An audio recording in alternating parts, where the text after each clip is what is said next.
Assalamualaikum warahmatullahi wabarakatuh. Perkenalkan, nama saya Jamirullah. Saya dari STKIP PGRI Bangkalan dengan Prodi Pendidikan Ekonomi.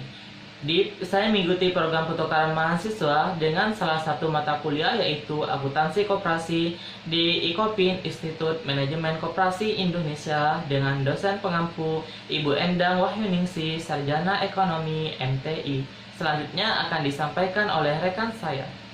Halo, perkenalkan nama saya Amelia Ahmad, perguruan tinggi asal saya Universitas Muhammadiyah Kupang, program studi akuntansi. Pada pertukaran mahasiswa Merdeka, sama ngambil mata kuliah akuntansi koperasi di Ekopin, dosen pengampu oleh Ibu Endang Wahyuningsi. Dan rekan saya, Perkenalkan, nama saya Farul Rozidin. Saya mahasiswa dari Universitas Islam Riau, Prodi FKIP, jurusan Pendidikan Akuntansi, dengan NIM 196810-259. di sini saya akan menyampaikan ulasan terkait sektor usaha yang meliputi sektor keuangan dan sektor real. Untuk mempersingkat waktu, langsung saja akan disampaikan oleh pemateri pertama. Waktu dan tempat saya persilakan. Baik, terima kasih. Di sini saya akan membahas materi mengenai mengapa mengambil akuntansi koperasi. Menjadi pokok pembahasan utama di sini adalah koperasi. Koperasi itu mempunyai karakter yang berbeda dengan badan hukum PT maupun badan perorangan. Mengapa saya bilang berbeda? Karena koperasi ini adalah itu bekerja sama untuk mencapai tujuan bersama. Kalau di PT apalagi di perorangan rata-rata bekerja sendiri untuk mencapai tujuan sendiri. Berbeda halnya dengan koperasi, bekerja bersama untuk mencapai tujuan bersama. Apabila ada sebuah problem di koperasi, maka akan dirembukkan secara bersama, dicari jalan keluarnya bersama. Hal inilah yang menandakan bahwa koperasi memiliki karakter yang berbeda dengan PT maupun perorangan, dan menjadikan mengapa perlu atau pentingnya mempelajari akuntansi koperasi. Untuk selanjutnya disampaikan oleh rekan saya. Untuk selanjutnya, di sini saya akan membahas jati diri koperasi. Definisi jati diri koperasi menurut Undang-Undang Nomor 25 Tahun 1992. Koperasi adalah badan usaha yang beranggotakan orang, seorang atau badan hukum koperasi sekaligus gerakan ekonomi rakyat yang berdasar atas asas kekeluargaan. Badan usaha ialah organisasi atau lembaga yang beraktivitas dalam bidang ekonomi dan bertujuan mencari laba, yang beranggotakan seorang. Anggota badan usaha tersebut dapat berupa orang seorang, minimal berjumlah 20 orang, dan disebut sebagai koperasi primer. Badan hukum koperasi. Anggota badan usaha tersebut dapat berupa badan hukum koperasi minimal berjumlah 3 orang. Badan hukum disebut sebagai koperasi sekunder. Berdasarkan asas-asas kekeluargaan beroperasi dengan memperhatikan nilai-nilai prinsip koperasi. Nilai-nilai prinsip koperasi dibagi menjadi 7. 1. Keanggotaan bersifat sukarela dan terbuka. 2. Pengolahan dilakukan secara demokratis. 3. Membagi SHU dengan secara adil sebanding dengan sebesarnya jasa usaha masing-masing anggota. 4. Pemberian balas jasa yang terbatas terhadap modal.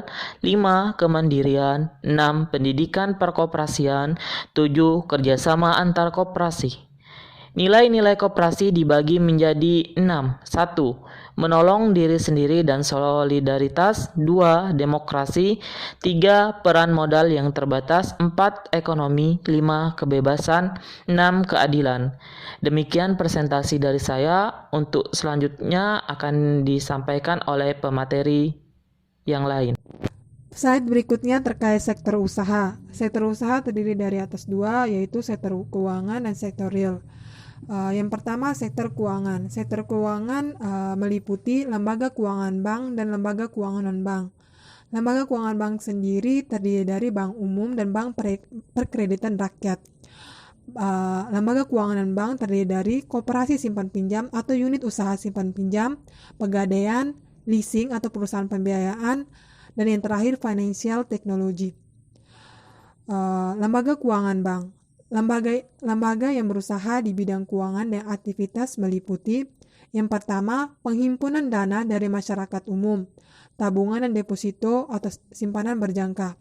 Yang kedua, penyaluran dana kepada masyarakat umum seperti kredit dan pinjaman atau pinjaman. Yang ketiga, pelayanan transaksi keuangan seperti pembayaran tagihan, transfer antar bank. Berikutnya lembaga keuangan bank. Lembaga yang berusaha di bidang keuangan dengan aktivitas antara lain penghimpunan dana dari anggota saja. Yang kedua, penyaluran dana kepada masyarakat. Tiga, pelayanan transaksi keuangan. Jenis-jenis lembaga keuangan dan bank. Yang pertama itu koperasi simpan pinjam atau unit usaha simpan pinjam. Koperasi simpan pinjam merupakan koperasi yang berdiri sendiri, bukan bagian dari koperasi lain, sehingga mempunyai status badan hukum tersendiri. Unit usaha simpan pinjam adalah unit usaha yang merupakan bagian dari suatu koperasi serba usaha. Kegiatan usaha simpan pinjam yaitu menghimpun dana dari anggota dalam bentuk Tapkop dan Sijakop dan menyalurkan dalam bentuk pinjaman anggota. Yang kedua, pegadaian. Pegadaian adalah LKNB yang mempunyai aktivitas penyaluran dana saja. Penyaluran atau pemberian pinjaman dana disertai dengan jaminan fisik atau barang. Jaminan fisik barang dapat berupa barang gudang maupun emas, perhiasan, dan logam mulia yang berharga menurut ketentuan. Yang ketiga itu leasing atau perusahaan pembiayaan. Adalah LKNB yang berusaha dalam pembiayaan untuk pembelian barang biasanya dengan akad sewa beli. Dalam aktivitas leasing, ada 3 pihak yang terlibat dalam yaitu yang pertama, vendor atau pihak penyedia barang yang akan dibeli oleh nasabah atau debitur.